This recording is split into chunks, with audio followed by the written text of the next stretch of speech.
मैं स्वागत करता हूं सभी विद्यार्थियों का जीएचएस क्लासेस में। आज हम कंप्यूटर के नए टॉपिक कंप्यूटर की पीढ़ियों के बारे में पढ़ेंगे। जनरेशन ऑफ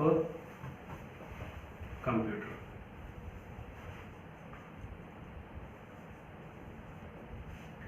देखिए, इसकी 5 जनरेशन्स, कंप्यूटर की 5 जनरेशन्स मानी जाती हैं। तो पहली जनरेशन यानी कि फर्स्ट जनरेशन कौन सी थी? फर्स्ट जनरेशन 1942 से 55 यानी कि 55 तक। और इसमें सबसे पहले जो कंप्यूटर थे वो मशीनी कंप्यूटर थे, और जो मैग्नेटिक टेप और इनकी भाषाएं मशीनी और असेंबली में थी, और ये 01 पर वर्क करते थे। और क्योंकि ये इसमें बहुत वृहद होते थे, बहुत बड़े थे, और इनमें वैक्यूम ट्यूब का प्रयोग किया जाता था। इन कंप्यूटर में जो फर्स्ट जनरेशन का कंप्यूटर था उसमें वैक्यूम ट्यूब का प्रयोग किया गया। अब ये वैक्यूम ट्यूब, जैसे आपने घरों में एलईडी लाइट्स बड़ी बड़ी देखी होंगी, ट्यूबें देखी होंगी पुराने टाइम में, उस ट्यूब्स का इनमें प्रयोग किया जाता था। और जो मेमोरी है वो मेमोरी के लिए मैग्नेटिक ड्रम, मेमोरी के लिए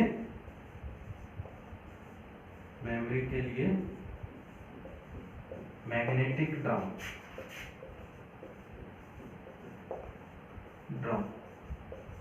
इसका प्रयोग किया जाता था।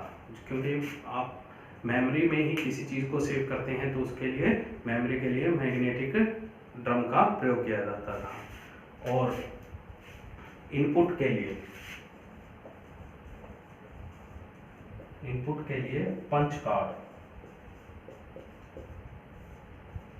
कार्ड का प्रयोग किया जाता था। तो ये शॉर्ट नोट्स में मैं आपको बता रहा हूँ। इसमें तो मेमोरी के लिए मैग्नेटिक ड्रम, इनपुट के लिए पंच कार्ड का प्रयोग किया जाता था। सबसे पहला digital computer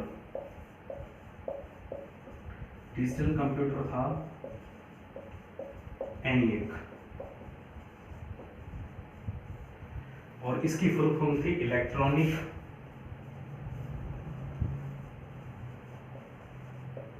electronic numerical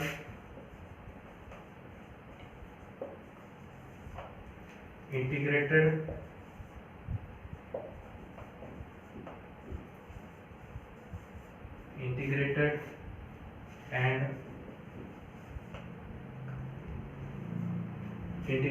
and computer.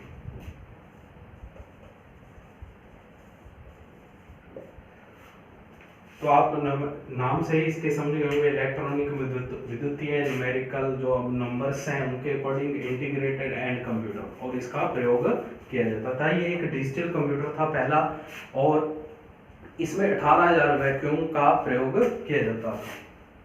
18,000, लगभग 18,000 वैक्यूम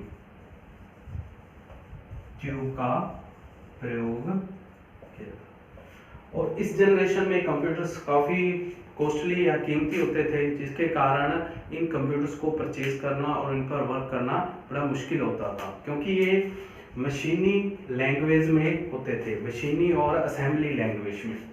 इनकी भाषा होती थी मशीनी व असेंबली लैंग्वेज। तो मशीनी मतलब मशीन जिस भाषा को समझती है उसमें होता था, और असेंबल करना, किसी चीज को जोड़ना को असेंबलर कहते हैं। तो इसलिए इन भाषाओं में काम करना बड़ा कठिन होता था, और इन भाषाओं के लिए 01 का प्रयोग किया जाता था। किनका? बाइनरी नंबर 01 का प्रयोग किया जाता था। तो इसको असेंबली भाषा और कहते थे। संग्रहित प्रोग्राम सिद्धांत का जनक। अब इनके बाद में जैसे ही इन मशीनी और असेंबली भाषा को पढ़ने में कठिनाई हो रही थी, या समझने में, या कंप्यूटर में प्रोग्रामिंग करने में दिक्कत हो रही थी, तब संग्रहित प्रोग्राम सिद्धांत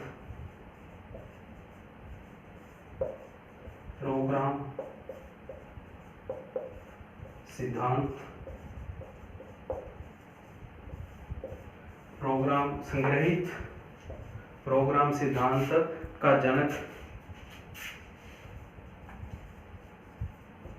जनक 1949 में मॉरिसन बेल्किस, 1949 में मॉरिस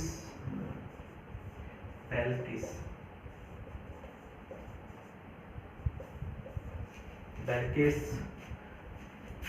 ने EDIAC कंप्यूटर बनाया। EDIAC कंप्यूटर का आविष्कार किया। देखिए, संग्रहीत प्रोग्राम सिद्धांत के जनक 1949 में मॉरिस बेल्किस ने EDIAC कंप्यूटर का एक प्रोग्राम नया कंप्यूटर बनाया जिसमें ये प्रोग्रामिंग को शुरू किया गया। तो अब क्या हुआ, कंप्यूटर की अगली जनरेशन्स में उन कंप्यूटरों को समझने, उनकी भाषाओं को लिखने में सफलताएं मिली। आप आज कोबोल, C++, जावा इनके बारे में पढ़ते होंगे। तो ये क्या है, प्रोग्रामिंग भाषाएं हैं। जो फर्स्ट जनरेशन की भाषा थी वो मशीनी और असेंबली थी। तो आज हम फर्स्ट जनरेशन के बारे में पढ़ेंगे। वीडियो को लाइक और शेयर करते रहिए ताकि आपके नेक्स्ट जो वीडियो हो मैं उनको बहुत बढ़िया और तैयार करके आपको भेजता हूँ। धन्यवाद।